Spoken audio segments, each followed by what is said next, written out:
Nous avons le plaisir, avant d'en arriver bientôt à la conclusion, d'accueillir un représentant de l'État. Alors, heureusement qu'il n'était pas là peut-être mercredi, on a été plus taquin peut-être. Aujourd'hui, c'est les opérateurs énergétiques qui ont voilà, était l'objet de nos taquineries. Voilà. Mais j'ai grand plaisir, nous avons grand plaisir d'accueillir Guy Dietrich, qui est directeur de projet transition énergétique au ministère, et notamment en charge de toute la question des territoires à énergie positive pour la croissance verte. Et nos relations avec le ministère au niveau du réseau territoire à énergie positive, enfin on peut le dire clairement, sont presque nées et ont été pérennisées au moment de l'arrivée de Guy Dietrich, et on a tissé des relations de coopération, finalement avec des objectifs naturellement pas tout à fait identiques, mais ça n'empêche pas de coopérer. Guy Dietrich, je vous propose à la fois de présenter un petit peu où en est cette dynamique-là, puis vous apporter des bonnes nouvelles dans votre besace par ailleurs. Donc, alors, si vous voulez, comme vous voulez, soit ici, soit au pupitre éventuellement. Oui. Bien, merci beaucoup Yannick. Monsieur ou Madame le maire de Kaysersberg, Monsieur le président de la communauté de communes, Mesdames et Messieurs les élus, chers amis du Clair et des TEPOS,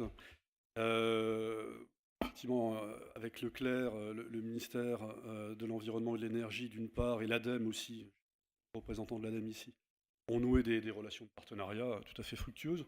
On poursuit, je pense, les mêmes objectifs, à savoir le développement de la transition énergétique dans les territoires, au plus près des gens. Donc, évidemment, comme la puissance publique, Claire est une structure associative, un réseau, mais fondamentalement, je pense que nous poursuivons les mêmes équipes, les mêmes objectifs, pardon. Je voudrais dire que je suis particulièrement heureux d'être là aujourd'hui pour représenter Madame Royal, la ministre, et puis vous présenter un peu la dernière actualité des territoires à énergie positive pour la croissance verte, les TEPCV, d'une part parce que je suis content de revenir dans ma région, même si ici c'est dans le Haut-Rhin, je suis barinois, mais donc toujours très heureux de revenir dans ma chère région d'Alsace, et d'autre part de voir que voilà, le Clair c'est un réseau qui rassemble énormément de monde. Je vois que là, on m'a dit tout à l'heure qu'hier il y avait jusqu'à 400 personnes, donc c'est véritablement un succès. Je voulais en féliciter les organisateurs, le Clair et puis la communauté de communes de l'aide Kaisersberg. Euh, alors, je regrette de ne pas avoir pu participer aux deux précédentes journées, même si apparemment les oreilles ont sifflé un petit peu hier ou avant-hier. Mais en Tout consultant. a été filmé, vous pourrez tout D'accord, vérifier bon, a bon, posteriori, pas c'était de pas podcast. horrible. Mais encore, j'y reviendrai, les critiques sont bonnes et nous sommes bien sûr à l'écoute de ce qui remonte du terrain. Je regrette d'autant plus qu'en consultant le programme de ces 3 journées, j'ai vu que vous avez travaillé bien sûr, puis il y a eu aussi quelques moments de convivialité, et ma gourmandise est un peu frustrée en voyant que j'ai loupé un certain nombre de choses avec une connotation très vinique d'ailleurs, mais ce qui étonne pas quand voilà, vu le territoire qui nous accueille. Alors vous avez quand même travaillé. Autonomie énergétique, financement de la rénovation énergétique, du bâti, financement participatif, démocratie citoyenne. Alors, les sujets sérieux n'ont pas manqué. Et ces sujets que vous avez abordés pendant ces 3 jours sont véritablement au cœur des préoccupations du ministère, et en particulier évidemment des ministères de Ségolène Royal et d'Emmanuel Cos s'agissant du logement. Il faut dire que jamais auparavant, une telle impulsion politique, donc, venant de Paris, une telle impulsion et de telles masses de crédits, hein, je reviens là, je n'étais pas tout à fait en accord avec ce que vous avez dit Yannick, jamais la transition énergétique n'a bénéficié d'autant de crédits publics qu'en ce moment. En additionnant les crédits directs du ministère, du Fonds de financement de la transition énergétique, les prêts croissance verte de la Caisse des dépôts, le Fonds chaleur et le Fonds déchets géré par l'ADEME naturellement, le programme Habiter mieux de l'ANA et d'autres programmes encore, on totalise à peu près 7 milliards d'euros qui sont aujourd'hui sur la table, à la disposition des acteurs, et en premier lieu des élus, des collectivités territoriales et de leurs groupements, pour mettre en œuvre la rénovation énergétique du cadre bâti, pour mettre en œuvre le développement des énergies renouvelables, pour mettre en œuvre les principes de l'économie circulaire, etc. Jamais une telle quantité d'argent public n'a été mise sur la table pour être à la disposition des acteurs, servir aussi d'effet levier avec les fonds privés, y compris le crowdfunding dont on vient de parler, Donc je crois qu'il y a vraiment une occasion historique, une fenêtre de tir pour que la transition énergétique, on arrête un peu, enfin on en parle bien sûr, mais surtout qu'on la fasse, qu'on l'enclenche. Et grâce aux collectivités et aux structures que vous représentez, cette transition énergétique, ça y est, ça commence à prendre, jamais de manière assez rapide, jamais assez de manière intense, mais ça commence à prendre, il y a un mouvement qui est enclenché. Tous les outils sont en place. On va parler des financements, les outils juridiques également. On a beaucoup parlé dans la presse, y compris une certaine presse qui paraît le mercredi, d'un certain nombre de textes juridiques. La ministre fera une annonce dans les prochains jours concernant des modifications éventuellement à apporter à tel ou tel texte réglementaire. Mais toujours est-il que tous les outils sont là, financiers, réglementaires, fiscaux, pour que cette transition énergétique, et notamment la transition énergétique dans les territoires, puisse prendre pleinement son essor. Alors les TEPOS, vous êtes à la pointe. Vous êtes à la pointe de ce mouvement. Vous êtes l'avant-garde éclairée de cette transition énergétique locale. Mais cette transition énergétique, elle ne doit pas seulement se faire dans les TEPOS, naturellement. Elle doit essaimer. Et donc, ces journées, ces assises que vous venez de vivre, c'est important aussi pour que, de retour dans vos territoires, vous puissiez effectivement faire tache d'huile et que la transition énergétique ne se limite pas au territoire énergie positive ou au TEPCV, mais effectivement conduise à ce que toute la France soit énergie positive. Une FEPOS, en quelque sorte.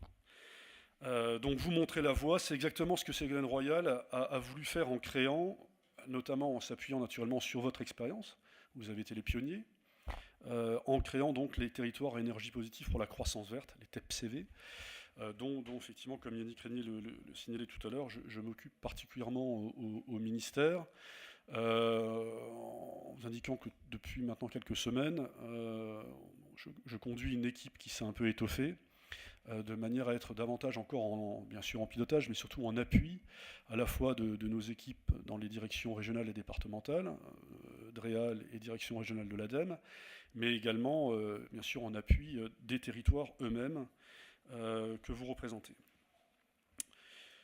Et qui peut dire aujourd'hui, même si les critiques sont toujours, encore une fois, bonnes à entendre, qui peut dire aujourd'hui que ce programme des TEPCV n'est pas un succès ?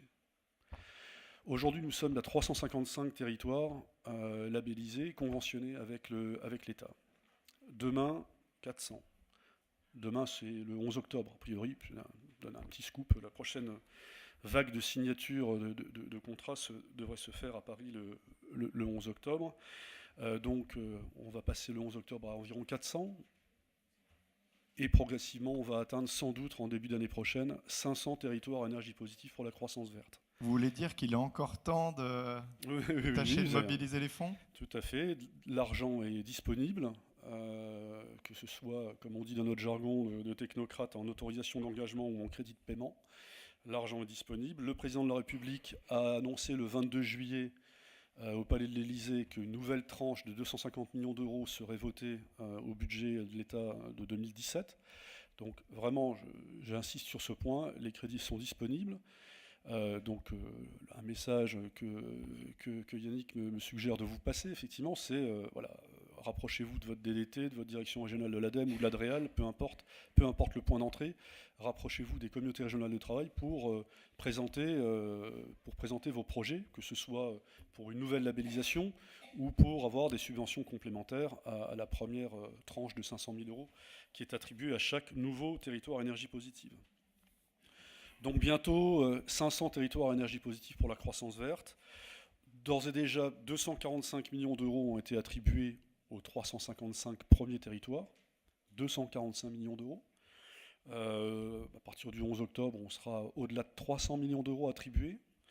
Et puis progressivement, d'ici le début de l'année prochaine, on va atteindre 500, voire davantage, 500 millions d'euros pour les territoires à énergie positive. Aujourd'hui, on compte 1200 collectivités qui sont bénéficiaires d'une partie de ces crédits. Demain, bien entendu, d'autres collectivités vont se joindre à ces 1200 premières. collectivités ou EPCI, y compris dans les 5 DOM. Nous avons des territoires à énergie positive dans les Outre-mer, y compris un premier à Mayotte, qui on pourrait considérer que c'est un territoire qui doit faire face à d'autres difficultés que les problèmes énergétiques ou environnementaux. Mais même Mayotte produit des projets que l'État reconnaît. Nous sommes aujourd'hui en convention avec environ la moitié du territoire national, représentant la moitié de la population française. Bientôt un peu plus, puisqu'on va, le 11 octobre, signer la ville de Paris, qui sera également une ville à énergie positive. Et tout cela, ça représente des milliers d'actions concrètes. C'est ça qui est important. Finalement, les chiffres, les millions, le nombre de territoires, tout ça, c'est pas très important. Ce qui est important, c'est les projets, les actions concrètes, que ces engagements financiers majeurs, l'engagement des élus au plus près du terrain, que c'est ça qui est important, c'est les actions concrètes. Aujourd'hui, on a 4000 actions concrètes environ qui sont conventionnées dans l'ensemble des domaines prévus par la loi du 17 août 2015, la loi de transition énergétique. Bien sûr, la sobriété énergétique, avec en première ligne la rénovation énergétique des bâtiments publics, mais également la mobilité électrique, la mobilité durable, les énergies renouvelables, en tout cas là où il n'y a pas de financement possible ni par l'ADEME ni par les tarifs de rachat d'électricité, l'économie circulaire et la biodiversité, qui est un sujet encore insuffisamment traité dans les TEPCV et que la ministre souhaite, notamment à l'aune de la loi qui vient d'être votée au Parlement sur la reconquête de la biodiversité, de la nature et des paysages. Donc un souhait fort qu'à l'avenir, tout de suite, les sujets de la biodiversité soient davantage pris en compte dans les programmes des collectivités. Et ce qui est important aussi, c'est que ces actions, elles se développent dans des territoires alors bien sûr dans des territoires qui étaient auparavant engagés dans des agendas 21, des PCET, des démarches de développement durable. Très bien. Mais ce qui est également important, c'est que de nombreuses actions, de nombreux projets émergent dans des territoires qui n'avaient jamais véritablement engagé de politique ou de programme dans les domaines du développement durable ou de la transition. Et ça, c'est important. C'est-à-dire qu'avec des actions qui ne sont pas forcément spectaculaires, changer l'éclairage public d'une commune en enlevant les ampoules à incandescence et en remplaçant par des ampoules LED, ça peut faire ricaner dans certains cercles. En même temps, d'une part, c'est efficace sur la consommation d'énergie, sur les émissions de gaz à effet de serre. Et puis, c'est efficace aussi sur le budget communal. Après tout, dans ces périodes de tension, vous êtes des élus pour la plupart. Je crois que c'est important aussi d'avoir une maîtrise des dépenses publiques. Et puis c'est important parce que ça fait entrer les questions d'économie d'énergie, de sobriété, de transition énergétique dans des conseils municipaux où finalement c'était peu évoqué. Donc il y a une série d'effets en cascade qui font qu'on peut dire qu'aujourd'hui le programme des TEPCV, même s'il est perfectible, et encore une fois nous sommes à l'écoute de l'ensemble des suggestions, c'est ni plus ni moins que le premier budget, le premier programme d'intervention aujourd'hui de l'État pour la mobilisation et l'accompagnement des territoires. Nous sommes d'autant plus à l'écoute des propositions, des suggestions que nous lançons actuellement 2 programmes d'évaluation de ce programme des TEPCV. Un programme qui sera confié à notre inspection générale, qui s'appelle le Conseil général de l'environnement et du développement durable, et un programme qui est lancé. Les premières interviews sur le terrain se passent aujourd'hui même. Je pense que c'est un territoire qui adhère au CLER, qui s'appelle la Comcom de Bligny-sur-Ouche, en Bourgogne. Voilà. Les premières interviews des élus locaux se font aujourd'hui même. C'est un début d'un processus d'évaluation externe qui est lancé. Alors quelques mots sur le conventionnement des nouveaux territoires à énergie positive pour la croissance verte. La ministre a lancé, au courant de l'été, une 4e vague de conventionnement. Alors, sachant que la première est terminée, c'était les 212 premiers lauréats. La deuxième est en voie d'être terminée, c'était ce qu'on appelait le territoire en devenir, au titre de l'appel à projet de l'automne 2014. La 3e vague de conventionnement est en cours de conventionnement, et donc la ministre a lancé une 4e vague de conventionnement, donc avec un objectif qui n'est pas un objectif en soi, mais enfin voilà, qui a le mérite de la clarté, de 500 territoires à énergie positive à l'échéance du premier trimestre 2017. En même temps que la ministre lançait cette quatrième vague, permise par l'engagement du président de la République annoncé le 22 juillet, parce qu'on ne peut pas conventionner s'il n'y a pas les crédits qui permettent de le faire. Donc avec cette annonce forte qui va avoir une traduction dans ce qu'on appelle la loi de finances initiale pour 2017, voilà, donc les choses sont rendues possibles.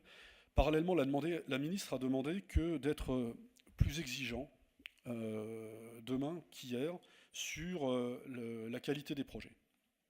C'est important parce qu'autant dans une première phase des territoires à énergie positive, il fallait non pas ratisser large, mais il fallait encourager l'initiative locale, permettre aux projets d'émerger. Autant à ce stade de maturité du programme de TEPCV, il est important aussi d'avoir davantage de programmes innovants, davantage de programmes tournés vers la biodiversité, j'en parlais, vers aussi les sujets d'économie circulaire, vers le photovoltaïque. Donc la ministre porte un regard, et je peux vous dire que la ministre regarde elle-même, pas les conventions, mais les fiches de synthèse que l'EDREAL prépare, elle regarde de manière attentive, elle retoque des projets quand elle estime qu'ils sont insuffisamment bons, tout simplement. J'ai un exemple très précis en tête que je ne pourrais pas citer, mais au micro en tout cas, mais je pourrais vous donner des exemples concrets off the record. Donc, juste une chose, Guy, si quelques personnes partent, ce n'est pas parce que vous êtes trop long, mais parce que la navette a une heure de départ un peu contrainte. Je vous le dis juste pour que ce soit clair. D'accord. De toute façon, je n'ai pas vocation à être très très long, surtout que je suis évidemment en situation de répondre à quelques questions de la salle, naturellement, quand j'aurai terminé mon intervention qui touche à sa fin. Donc voilà, ce qu'il faut noter, c'est qu'il y a une nouvelle vague de conventionnement, un niveau de qualité des projets souhaité qui est relevé par la ministre. Et puis signaler ici, parce que monsieur le président de la communauté de communes, je sais qu'on est dans un parc naturel régional ici, hein, les Ballons des Vosges, signaler aussi que durant au début de l'été, donc un accord est intervenu entre notre ministère et la Fédération nationale des parcs, présidé par un Alsacien, par un Mosellan, pardon, c'est la grande région. C'est la même région Grand Est. Et donc cet accord permet de débloquer aussi pas mal de dossiers au niveau des parcs naturels régionaux qui étaient un petit peu en calamité depuis quelques mois. Également vous signalez que sur le sujet des grandes villes et des agglomérations, une réflexion est actuellement en cours au sein du ministère pour imaginer peut-être un certain nombre de critères spécifiques s'agissant des grandes villes et des agglomérations qui présentent bien entendu des caractéristiques un peu particulières. Je voulais dire un mot également sur quelque chose qui est important, c'est l'accompagnement et l'animation des territoires. Parce que la ministre ne veut pas, et je ne pensais pas non plus le souhait des territoires, que TEPCV soit qu'un seul chèque. Bon, même si c'est un chèque important et que dans la disette générale des finances publiques, voilà, les crédits du Fonds de financement de la transition énergétique sont bons à prendre. La ministre, en tout cas, ne souhaite pas que les TEPCV soient seulement ça, une aide financière, aussi bienvenue soit-elle. Elle souhaite qu'on aille beaucoup plus loin que cela et que les services de l'État, de l'ADEME, développent auprès des territoires à énergie positive un accompagnement qui est évidemment complémentaire de celui que peut procurer Leclerc, et d'ailleurs que l'État soutient via quelques crédits aussi. Donc sur l'accompagnement des territoires à énergie positive, on a déjà les crédits d'ingénierie, les subventions d'ingénierie de l'ADEME. Je ne sais pas si ça vous a été présenté. Je pense que le collègue qui est là de l'ADEME le ferait bien sûr mieux que moi. Il faut savoir que ça existe. Et donc retournez-vous vers vos délégués régionaux de l'ADEME pour cela.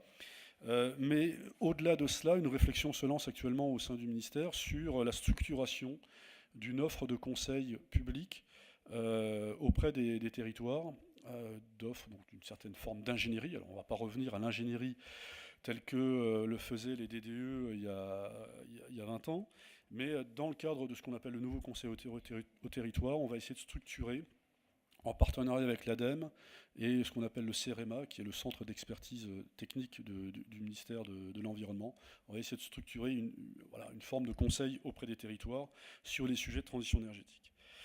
Dernier mot sur l'animation collective cette fois, parce que là on a parlé d'accompagnement individuel de chaque territoire. Sur l'animation collective, là aussi, la ministre souhaite que des actions soient initiées Alors soit par les communautés régionales de travail, c'est sous cette appellation nouvelle que se regroupent les DREAL, les directions régionales de l'ADEME, les directions départementales des territoires, les directions régionales de la Caisse des dépôts et d'autres structures, notamment les services des conseils régionaux, donc pour avoir une concertation et que effectivement l'État parle d'une seule voix par rapport au territoire énergie positive.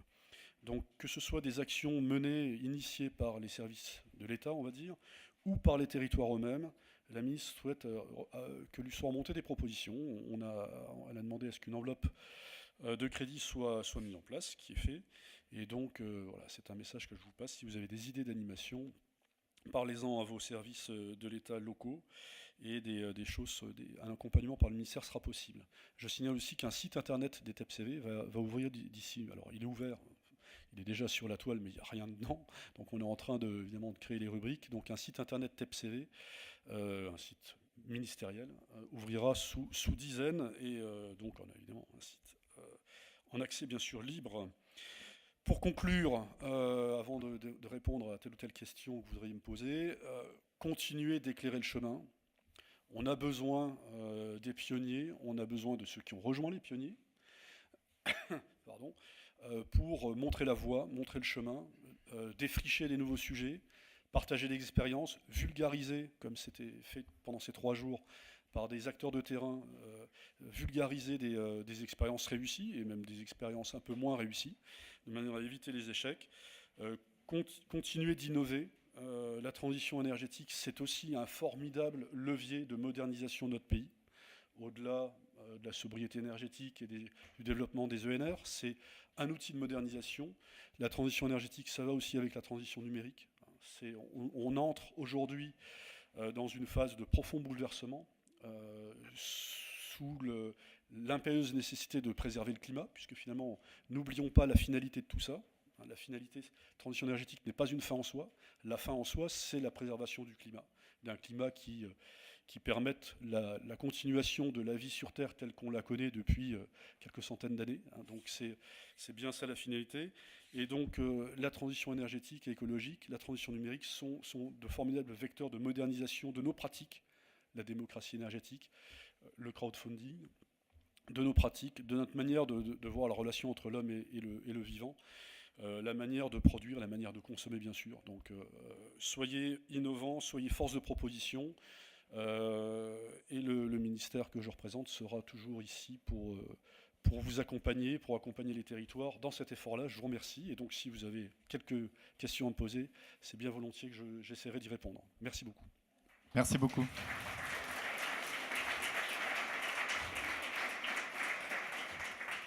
Il est vrai que même si aujourd'hui certaines personnes peuvent avoir des choses sur ce que le ministère a à dire, on pourrait regretter le contexte actuel dans quelques temps. Donc il faut savoir relativiser aussi en matière de transition énergétique. Donc voilà, sachant équilibrer nos pensées. Alors sur les questions-réponses, est-ce que vous restez un tout petit peu par ici? Oui, j'ai normalement un train dans 1 heure. Vous aussi. Est-ce que vous devez prendre la navette ou vous allez être accompagné? Non, je voulais juste... Qui prend la navette encore dans la salle? Bien. Bon. Voilà. Donc on peut se permettre, alors parce qu'on avait vraiment une contrainte stricte sur la navette, on peut se permettre, pas de déraper indéfiniment, mais en tout cas de prendre un petit peu de temps. Donc si vous avez effectivement des questions, n'hésitons pas. Alors on va quand même essayer de ne pas aller au-delà de midi, parce qu'après on commence à avoir soif et faim. Venez. Bonjour, Monsieur Dietrich, donc Jérôme Fassenet, communauté de communes Jura-Nord. J'avais une question très pratique. Donc la ministre demande que les projets aient une plus grande exigence, ce qu'on peut comprendre. Et nous, ce que l'on est confronté sur notre territoire, notamment dans la rénovation globale de bâtiments importants, c'est la date de finition de chantier fin 2018. Et tous élus qui sont sur le terrain savent très bien que 2 ans, c'est juste quoi, pour réaliser. Donc là, on est vraiment confronté à ce problème. Oui, sauf que dans les TEPCV, cette date n'existe pas. La fin de chantier fin 2018, moi je ne connais pas ça. Nous, nos contraintes en termes juridico-financiers, c'est un début de chantier avant fin 2017. Et les dernières factures doivent nous être remontées, enfin, doivent être remontées au DREAL avant la fin 2020. C'est une bonne nouvelle alors. C'est une bonne C'est dans nouvelle, vos ça on le savait. c'est dans les conventions, dans les conventions que vous signez avec la ministre, ça doit être écrit comme ça. C'est un différentiel d'interprétation, mais on va dire que votre version est la bonne. Alors. Ouais, je suis à peu près sûr de moi. Enfin, fin 2018 n'est pas. Alors, je parle. L'engagement doit même être avant fin 2017. L'engagement doit être fin 2017. Et les dernières factures doivent nous être remontées à l'appui de vos demandes de versement de la subvention avant fin 2020. Une autre question. Je lisais à l'écran, est-ce qu'il pourrait y avoir un représentant du réseau Territoire Énergie Positive dans les communautés de travail régionales? C'est déjà un sujet sur lequel on a échangé, pas plus tard que la semaine dernière. Ça va être presque plus compliqué pour nous d'une certaine manière. C'est-à-dire qu'on est embauché par Leclerc 2 personnes. Leclerc est un réseau. Donc la question est plus de structurer le réseau de nos partenaires régionaux qui par ailleurs sont déjà partenaires des différents organismes et de partager la communication avec le ministère, de partager ça dans les régions. Ça va se faire très naturellement, je pense. Vous êtes d'accord, Guy? Oui, tout à fait, on est d'accord. Il y a une personne qui souhaite. Pardon.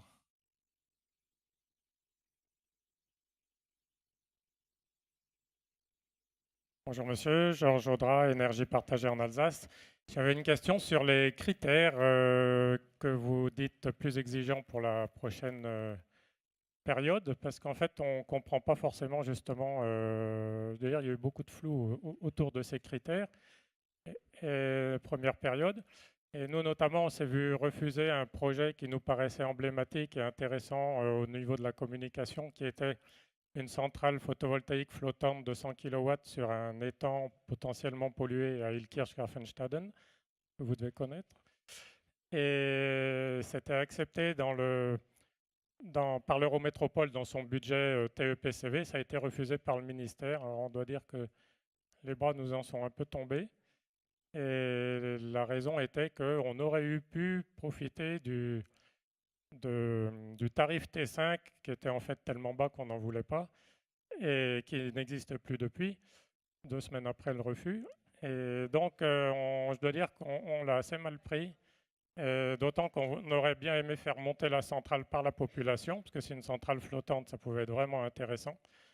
Donc d'un point de vue communication, c'était vraiment un joli projet, emblématique. Donc voilà, si vous avez des explications sur les critères. Alors, oui, sur les critères.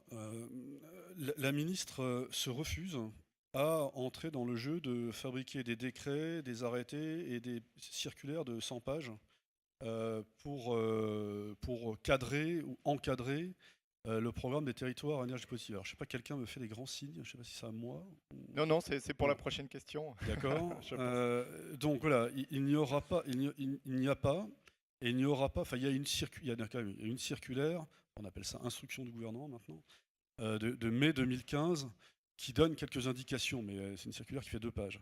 La ministre ne veut pas rentrer dans ce jeu. Elle considère que le territoire énergie positive, il faut que ça favorise la créativité des territoires, et elle veut pas. Enfin, je peux vous dire que moi, les technocrates qui l'entourent ne sont pas en reste quand il s'agit de proposer des textes écrits, parce qu'on est un pays de droit écrit, et elle refuse mordicus de figer dans le marbre des conditions qui seraient pas adaptées au terrain. Par exemple, dans cette circulaire de mai 2015 dont je vous parlais à l'instant, il était écrit « Les subventions au TEPCV doivent aller uniquement à des personnes morales de droit public. » Bon, collectivités locales, EPCI. Résultat, on a des projets intéressants portés par des SEM. Une SEM est une personne morale de droit privé. Bing. On a écrit dans une circulaire que c'est pas possible. Donc il faut maintenant du coup qu'on prévoit une circulaire modificative. On a un certain nombre de très bons projets portés par des SEM, donc par définition avec les collectivités locales qui sont majoritaires, et on ne peut pas les financer aujourd'hui. Bon. Donc voilà, ça c'est la raison en termes un peu de politique publique. La ministre ne veut pas enfermer ce programme dans des règles qui brideraient la créativité. Première chose. Deuxième chose, on a un document qui est public, qui est sur le site internet du ministère, qui est la liste des thématiques qui sont finançables et qui relèvent de la loi transition énergétique. Et c'est ça un petit peu la base. Donc la liste des thématiques finançables, c'est la mobilité, la sobriété, les énergies renouvelables, la biodiversité, etc. Dans le cas que vous évoquez là, on s'était donné une règle, c'est qu'on ne finance pas par des subventions TEPCV des objets, des investissements, qui sont déjà financés par d'autres dispositifs d'aide publique, que ce soit le fonds déchets ou le fonds chaleur de l'ADEME, que ce soit les tarifs de rachat. Alors, bon, vous me dites, et je l'apprends, que le tarif de rachat, déjà était peut-être pas fondamentalement favorable quand il existait, mais surtout qu'il a cessé d'exister 2-3 semaines après la décision de refus. Alors, on va dire que c'est un malheureux concours de circonstances. Il se trouve que, s'agissant de l'agglomération de Strasbourg, j'ai dîné avec le président de l'Eurométropole pas plus tard que vendredi soir dernier.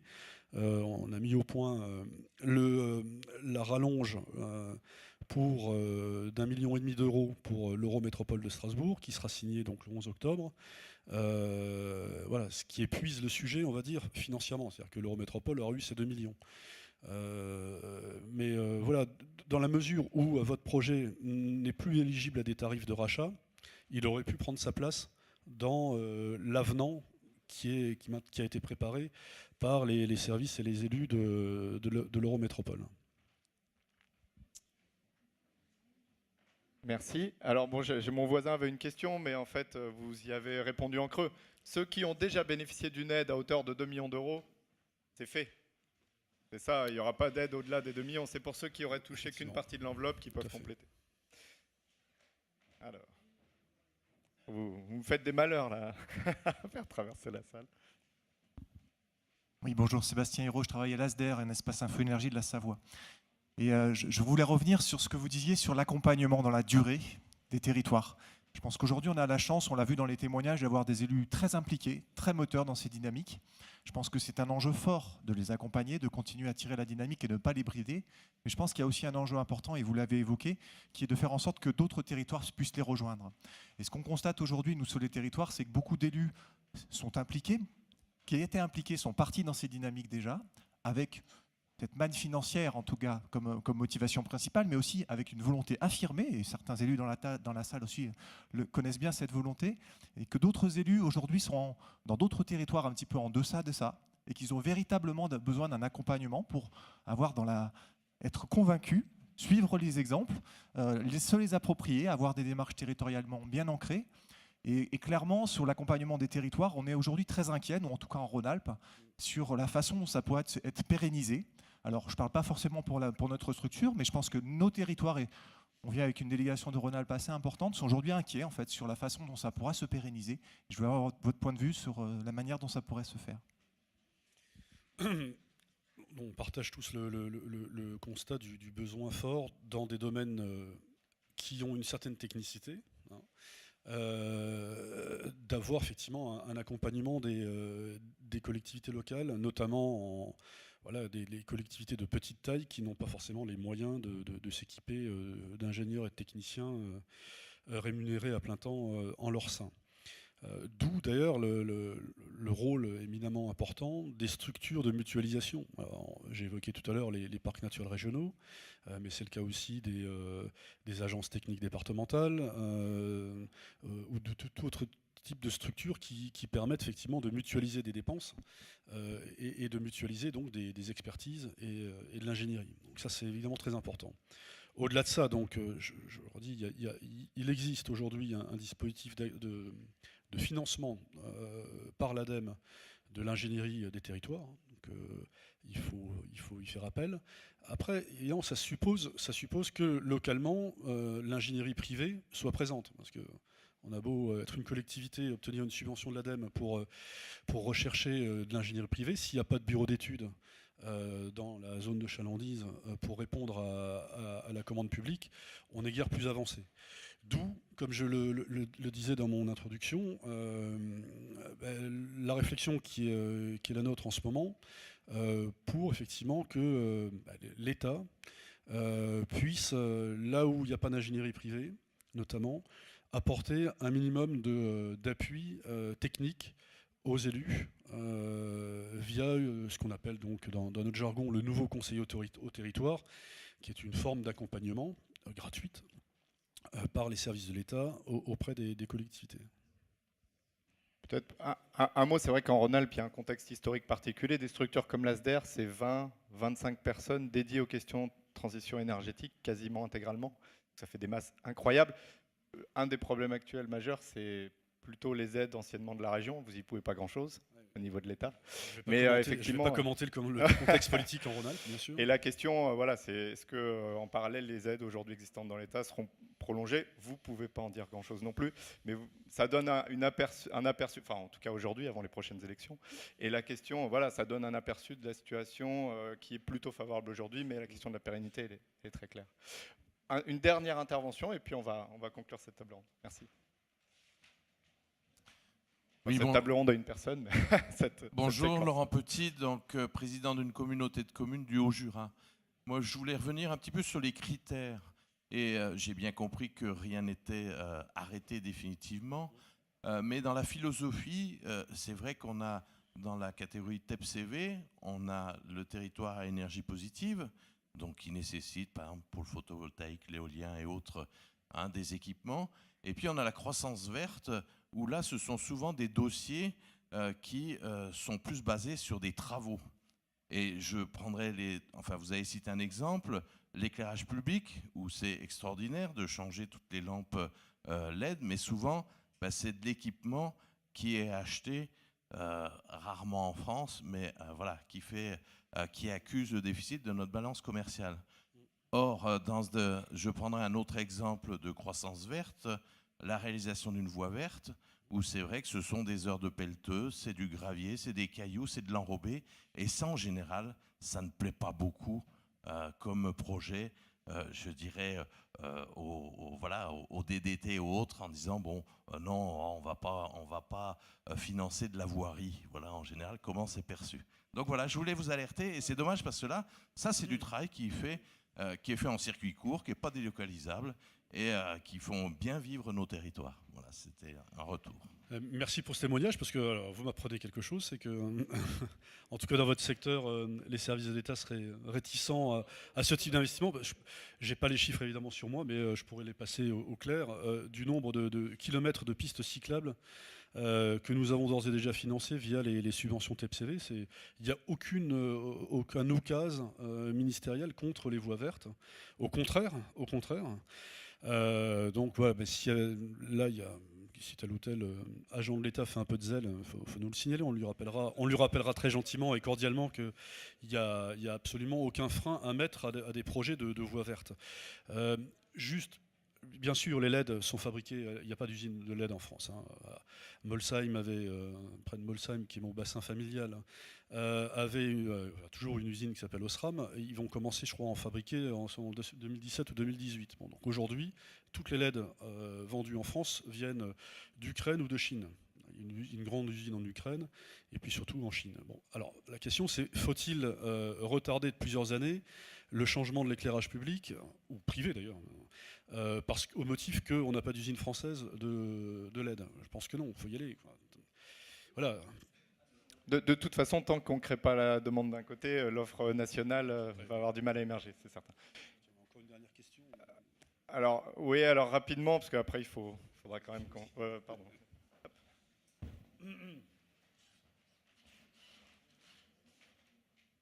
Si, c'était plus en appui à mon collègue, puisqu'on est dans le même département, et dans ce cas-là, on a eu le même problème au niveau du département du Jura, puisque le département du Jura est labellisé TEPCV, et notre projet justement de voie verte sur certaines zones ont été retoqués, mais là par le ministère. Donc voilà. Vous n'êtes pas sympa. Vous parlez du TEPCV, du Conseil général, enfin du Conseil départemental du Jura. Oui. Ouais, mais parce que le Conseil départemental du Jura avait, autant que je me rappelle, donc un contrat à 500 000 €. Oui, sur un collège qu'on a utilisé. Et là, on a fait une deuxième demande et la voie c'est verte n'est pas assez verte. Non, mais je ne crois pas que ce soit le motif là, parce que les conseils généraux, on a une dizaine de conseils départementaux, comme on dit maintenant, qui sont labellisés TEPCV. Jusqu'à présent, on a délivré les 500 000 premiers euros et on attendait un peu que les autres types de collectivités bougent pour voir si on allait effectivement faciliter le passage aux 2 millions d'euros prévus pour les autres strates de collectivités. Donc voilà, mais on peut en parler en marge. Je ne suis pas sûr que la voie verte ait été retoquée parce que c'était une voie verte ou des pistes cyclables, parce que ça aurait été développé par une communauté de communes, il n'y a aucune raison de la refuser. Donc je pense que c'est plus la nature de la collectivité et le débat qu'il y a au sein du ministère sur l'accès par les conseils départementaux à la subvention maximale. Je crois que c'est plutôt ça qui a joué, quoi. Mais Et quand est-ce qu'on pourra avoir des précisions? Parce que nous, actuellement, au département, bon, on travaille dessus. Mais si aujourd'hui, les conseils départementaux qui ont été labellisés peuvent accéder aux 2 millions d'euros. Bonne nouvelle. Peut-être deux mots par rapport à ça. Comme vous l'évoquez, le cahier des charges, il fait 2 pages, donc les cas individuels ne sont pas traités. Il y a certainement des logiques de jurisprudence qui vont se créer petit à petit, en tout cas d'analyse au cas par cas. Et je dirais 2 choses. Enfin, je pense que le ministère, à mon avis, est ouvert à ce type de retour. N'hésitez pas à les faire en direct. Si jamais en direct vous vous sentez un peu seul, n'hésitez pas à nous les faire aussi. Et nous, on fait des fois des packages. Et après, on fait une réunion un peu plus peut-être poussée. On fait un ensemble de cas. Si des cas sont redondants, d'ailleurs, ça montre un peu clairement justement qu'il y a des choses peu claires. Et puis on demande au ministère des réponses à ces questions. Voilà. Donc il y a les 2 canaux qui peuvent marcher. Je pense que c'est vraiment la base. Merci Guy Dietrich. Merci.